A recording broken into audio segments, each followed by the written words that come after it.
Good morning friend, welcome to you all in my channel doctor Anshuman सुमन।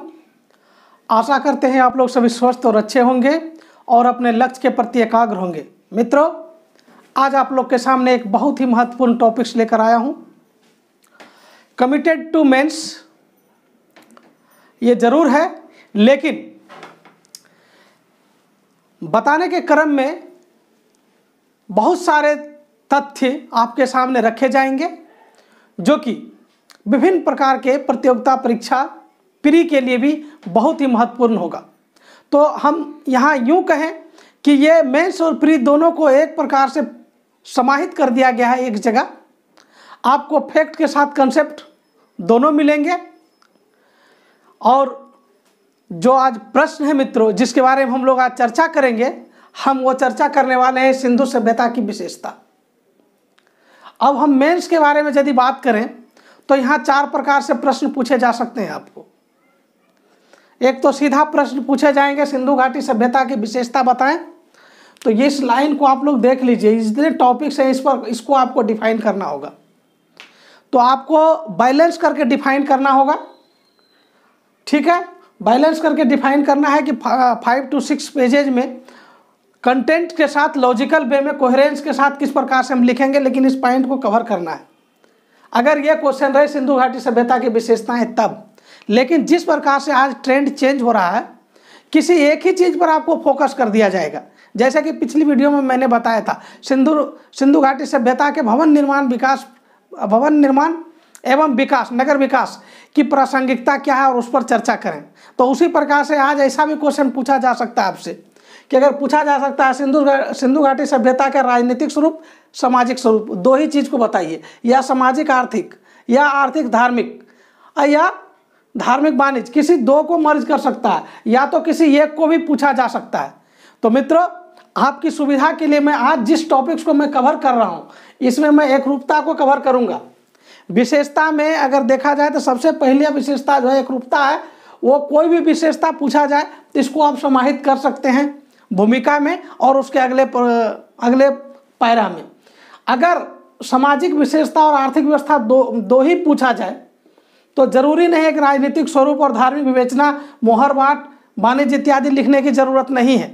तब आपको भूमिका में समग्र रूप से एक बार लिखना है इन सारे के बारे में। कंक्लूजन में इन सारे बातों का आप जो जिक्र कर सकते हैं, लेकिन बॉडी में यही 2 लिखना पड़ेगा आपको, सामाजिक और आर्थिक ही लिखना पड़ेगा यदि पूछा गया। तो उस पर हम विशेष वीडियो बनाएंगे। तो इसीलिए हम यूँ कहें कि आज का जो वीडियो होगा पार्ट वाइज होगा। ये अगर आज का वीडियो पार्ट 1 है तो पार्ट 2, पार्ट 3 और पार्ट 4 में ये कंप्लीट होगा सिंधु सभ्यता की विशेषता, जिसमें हम कैसे पढ़ेंगे।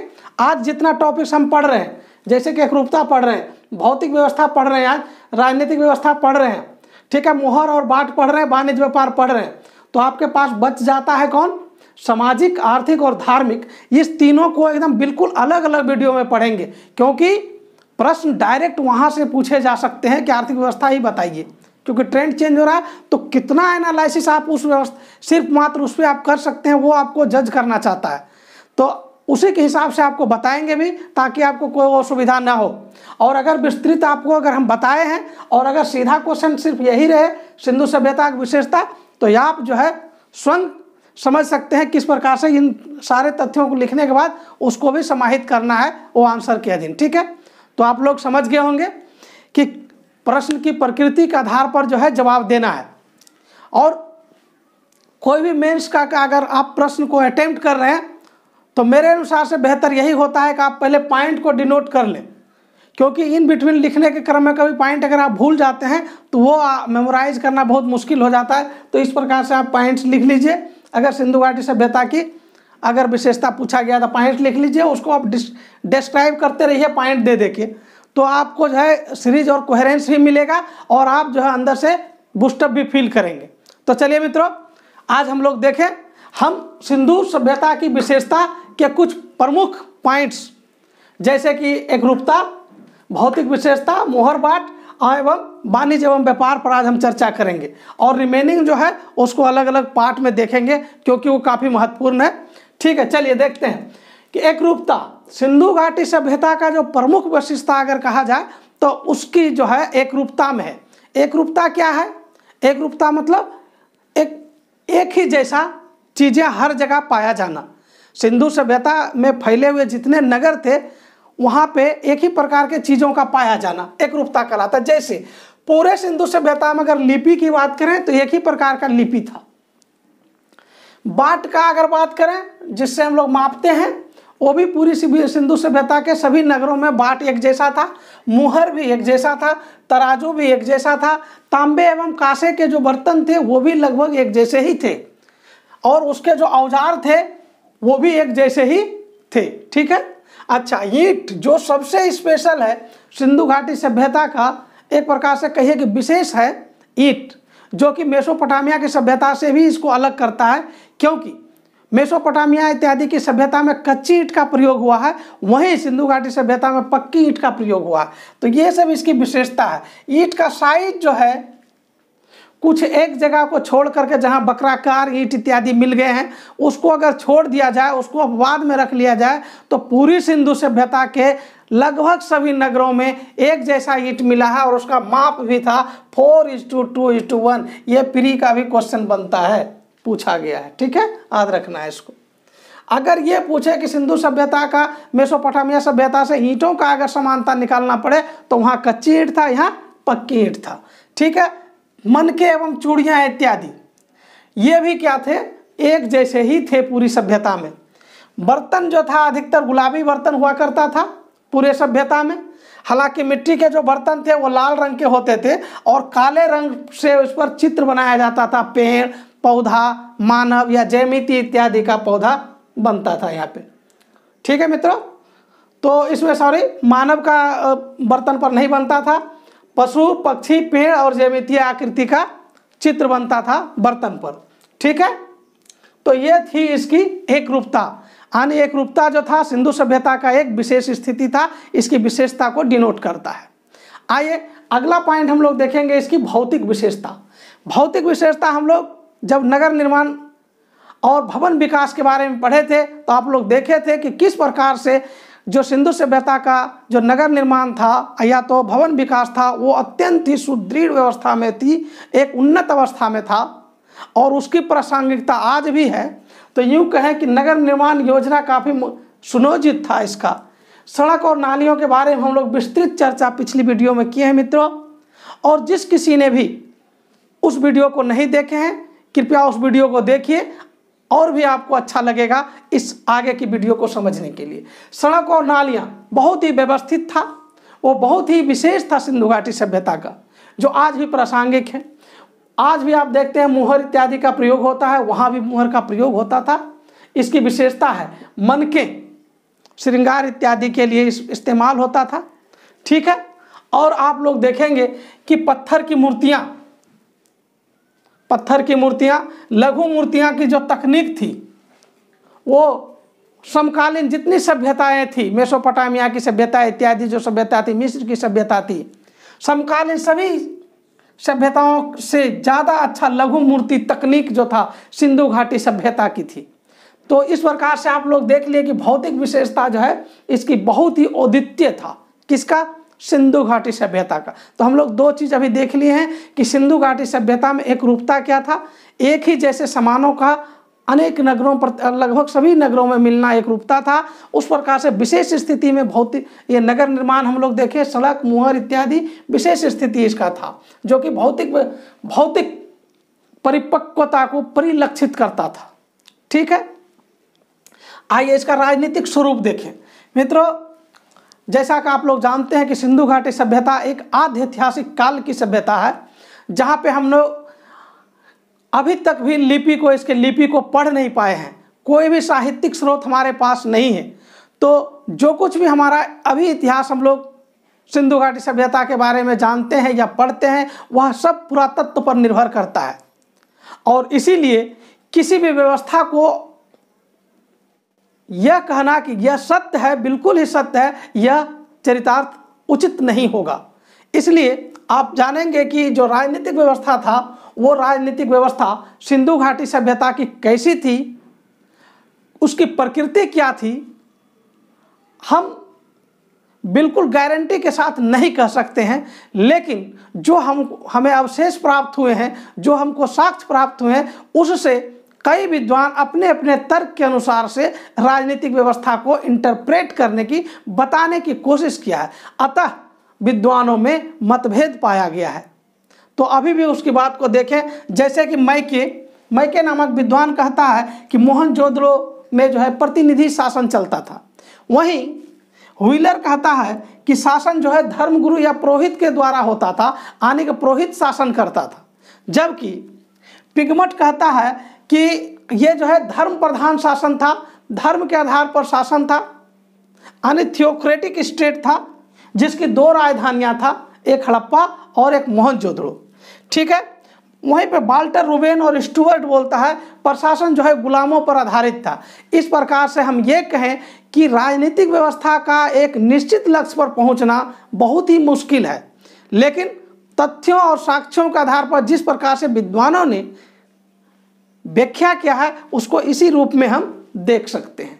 ठीक है मित्रों, तो एक प्रकार से कह सकते हैं कि राजनीतिक स्वरूप को अभी भी निश्चित करना बाकी है। ठीक है। अब हम लोग देखेंगे कि सिंधु सभ्यता का मोहर और बाट क्या था, कैसा था। ठीक है।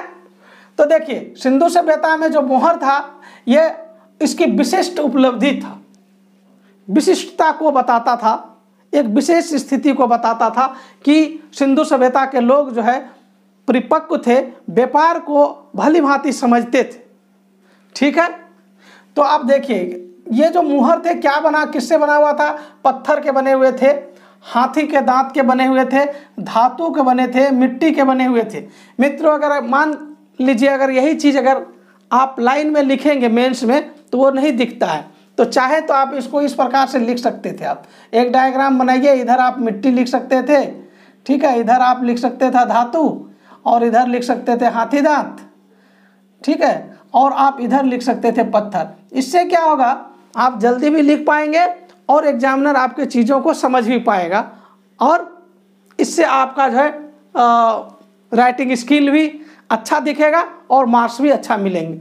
तो हम ये कहना चाहेंगे, कहीं भी डायग्राम या मैपिंग में आजकल छात्रों में ये पाया गया है कि कहीं पे भी डायग्राम डालना है, कहीं पे भी मैपिंग कर देना है। वैसा नहीं करना है। जहाँ उचित होता है, जहाँ ऐसा आपको लगता है कि यहाँ पे किया जा सकता है, वहीं करना चाहिए। जैसे कि ये सब चीज़ों में आप कर सकते थे। ठीक है। तो चलिए, मुहर जो देखेंगे, मुहर लिपिबद्ध भी होता था, कुछ मुहर में लिपि भी होता था, पशु पक्षियों एवं मानव का प्रतीक चिन्ह होता था उस पर। ठीक है। और ये क्वेश्चन आपको वनडे क्वेश्चन के लिए पूछा जा सकता है कि सीप का मापदंड कहाँ से प्राप्त हुआ? तो मोहनजोदड़ो से प्राप्त हुआ था सीप का मापदंड, जबकि हाथी दांत का मापदंड अगर पूछा जाए तो लोथल से प्राप्त हुआ था। तो मोहर बाट में आप लोग देख रहे हैं। और अब बाट का अगर बात करें तो बाट जो है पत्थर के छोटे एवं बड़े बाट होते थे। बड़े बाट का प्रयोग होता था अनाज इत्यादि मापने के लिए होता था, बड़े चीज़ों को मापने के लिए होता था, जबकि छोटे जो बाट होते थे, जैसे कि आभूषण इत्यादि को मापने के लिए, मनके इत्यादि को मापने के लिए छोटे बाट का प्रयोग किया जाता था। और मापने का जो एक प्रकार से इकाई था, वो 16 के इकाई में मापा जाता था, 16 के गुणज होता था। ये भी ऑब्जेक्टिव क्वेश्चन पूछा गया है बीपीएससी में भी, और पूछा जा सकता है। तो 16 का गुणांक होता था, 16 का गुणांक होता है, जैसे 16, 64, 160, इसके रेशियो में मापांक होते थे। ठीक है। आइए हम लोग बाट और मुहर को देखने के बाद हम वाणिज्य और व्यापार को देखें। तो मित्रों, वाणिज्य और व्यापार में जो हम इस प्रकार का डायग्राम बनाए हैं, तो ये अगर आपको कम समय रहे तो इस प्रकार से आप दिखा देंगे तो आपको जो एग्जामिनर है उसको समझ में आएगा। फिर भी इसको हम यहाँ से समझते हैं अभी कि यहाँ पे ऐसे लिखने का मतलब ये हुआ कि वाणिज्य व्यापार 2 प्रकार से होता था, एक सड़क मार्ग से होता था, दूसरा जल मार्ग से होता था। ठीक है। सड़क मार्ग से होने वाले जो गाड़ी होंगे, जैसे बैलगाड़ी इत्यादि, या हाथी ऊँट खींचेंगे या बैल खींचेंगे उस गाड़ी को। जल मार्ग से जहाज एवं नाव का प्रयोग होता था। ठीक है। उसी प्रकार से वाणिज्य व्यापार को अन्य 2 विधि से बांटा जा सकता है कि एक देशीय व्यापार होता था और अंतर्राष्ट्रीय व्यापार होता था। ठीक है। तो देशीय व्यापार का मतलब हुआ कि जो सिंधु सभ्यता के नगर थे आपस में व्यापार करते थे, जैसे मोहनजोदड़ो से लोथल, लोथल से हड़प्पा इत्यादि। और जब इस पूरे सभ्यता से बाहर, जैसे कि मेसोपोटामिया की सभ्यता है, मिस्र से, ईरान से जब व्यापार होता था उसको अंतर्राष्ट्रीय व्यापार कहा गया। ठीक है। और अब यदि व्यापार की बात करें, व्यापार का मुख्य कारण क्या था, तो मुख्य कारण था कच्चे माल का अभाव था। सिंधु क्षेत्र में कच्चे माल का अभाव था। सिंधु क्षेत्र में जो कच्चे माल का अभाव था, इसको दो प्रकार से पूरा किए जाते थे। एक तो वहाँ पे नगर बसा दिया जाता था जहाँ वो कच्चे माल मिलता था, जिस प्रकार के कच्चे माल का ज़रूरत होता था, तो वो सिंधु घाटी सभ्यता के अधीन ही वह नगर होता था। जैसे कि लोथल में कार्निलियम मिल गया, या राजस्थान में तांबा। ठीक है। तो इस प्रकार से आपको चीज़ें, जैसे कि बालाकोट में शंख, तो वहीं पे उसका उद्योग मिलेगा, वहाँ से उसको लाया जाएगा, वहाँ नगर बसा दिया जाएगा जहाँ पे कच्चे माल की उपलब्धि है। और दूसरा जो कच्चे माल कैसे प्राप्त किया जाता था, व्यापारियों इत्यादि को एक जगह से दूसरे जगह भेजा जाता था, वो व्यापारी वहाँ से कच्चे माल को लाता था। तो अब देखिए यहाँ पे आपको मिलेगा अंतर्राष्ट्रीय व्यापार में भी। तो अंतर्राष्ट्रीय व्यापार में आप देखिएगा कि यहाँ पे जो व्यापार होता था ईरान के साथ होता था, अरब प्रायद्वीप के साथ होता था, मेसोपोटामिया के साथ होता था। ठीक है। मेलुहा जो कि नाबों का देश था, नाबों का देश कहा जाता था, और मेलुहा का जो संदर्भ हुआ है, जिसको डिफाइन किया गया है मेलुहा को, तो ये सिंधु घाटी सभ्यता से संबंधित ये टर्म है मेलुहा।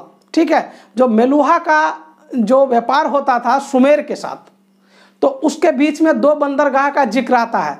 एक बंदरगाह का नाम है दिलमुन और दूसरा बंदरगाह का नाम है मगान। दिलमुन जो था ये बहरीन के पास है और मगान जो है ओमान के पास है। तो इस प्रकार से स्पष्ट होता है कि वाणिज्य व्यापार जो है, सिंधु घाटी सभ्यता का वाणिज्य व्यापार बहुत ही उन्नत स्थिति में था और अर्थव्यवस्था का एक स्तंभ था। देखिए यहाँ का जो मुहर है, यहाँ का जो सामान है, आपको बाहर में भी मिस्र, मेसोपोटामिया इत्यादि में आप यहाँ का सामान मिला है, और वहाँ का भी कुछ सामान जो है सिंधु घाटी सभ्यता में मिला है। तो इस प्रकार से स्पष्ट होता है कि सिंधु घाटी सभ्यता का जो व्यापार था, वाणिज्य व्यापार जो था, वो देशीय और अंतर्देशीय दोनों था, थल और स्थल दोनों से होता था। तो मित्रों, इस प्रकार से आज हम इसकी विशेषता देखे हैं। अगले चरण में हम लोग जो विशेषता देखेंगे वो अलग अलग टॉपिक्स को करके देखेंगे। सामाजिक व्यवस्था को अलग देखेंगे, आर्थिक व्यवस्था को और धार्मिक को अलग अलग 3 वीडियो में हम लोग देखेंगे, क्योंकि वो काफ़ी महत्वपूर्ण है। तो मुझे आशा है कि आप लोग जो है विशेषता पर किसी भी प्रकार का आपको प्रश्न पूछा जाएगा मेंस में, तो आप समझ गए होंगे कि अगर सिर्फ इसी प्रकार का क्वेश्चन पूछ दिया जाए सिंधु घाटी सभ्यता की विशेषता एवं प्रासंगिकता, तो ये सारे पॉइंट को डिफाइन करना होगा। हम आज 3 नहीं कर रहे हैं, वो भी डिफाइन आपको करना होगा। वो 3 हम अगले चरण में बताएंगे। तो अगर शॉर्ट में उसको करना है तो आपके पास अगर तथ्य रहेंगे, कंसेप्ट रहेगा, तो उसको शॉर्ट आप कंसाइज कर सकते हैं। ठीक है मित्रों, तो मुझे पूरा भरोसा है कि आज का वीडियो आपके लिए बहुत लाभकारी रहा होगा। आज भर के लिए बस इतना सा ही। Thank you very much.